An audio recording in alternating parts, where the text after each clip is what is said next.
अगर आप भी चाहते हैं नए वीडियो एवं नए ऑडियो देखने एवं सुनने के लिए तो हमारे गोल्ड स्टूडियो चैनल को सब्सक्राइब जरूर करें एवं बेल आइकन दबाना ना भूलें।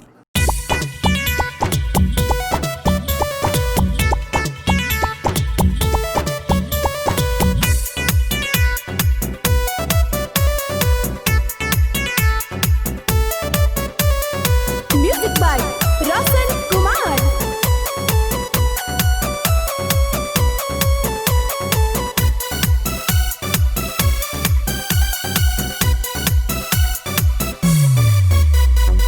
जिला जवार में मो चौलस तबाही बूढ़ी जवान लोग के करे ले घाही।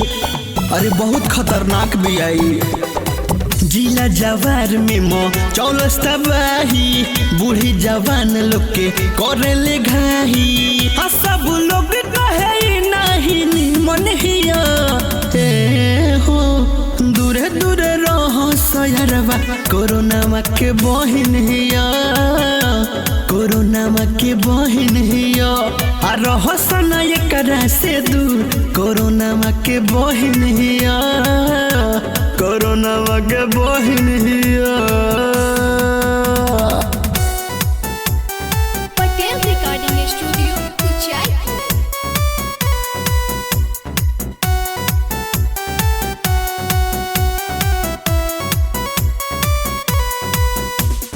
Music by Roshan Kumar.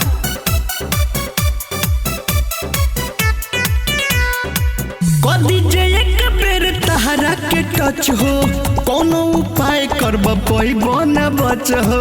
पैबो न बच हो पैबो न बच हो।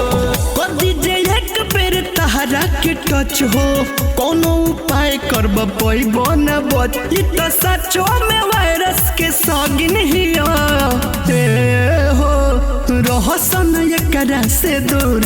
कोरोना के बहिन हिया कोरोना के बहिन हिया।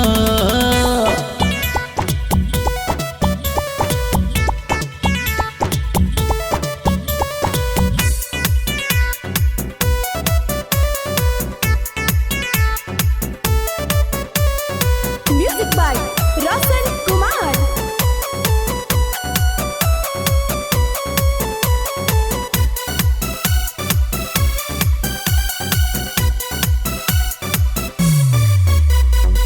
कहले सच्चे विकास अरमान हो तनी सा के छुआ के ले ले जान हो।